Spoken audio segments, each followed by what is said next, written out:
Your favorite snack might have a wild backstory. Let's snack and learn. Popcorn's been around for thousands of years. First popped by Native Americans who roasted kernels over fire.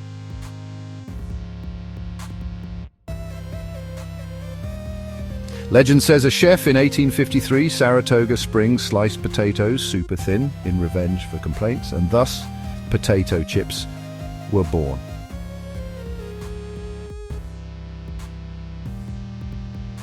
In 1930, Ruth Wakefield added broken chocolate bars to cookie dough, expecting them to melt, but they stayed chunky. Originally made from leftover corn, Doritos were created in the 60s by repurposing extra tortillas. For more crunchy history, follow Mind Poppers and satisfy your brain cravings.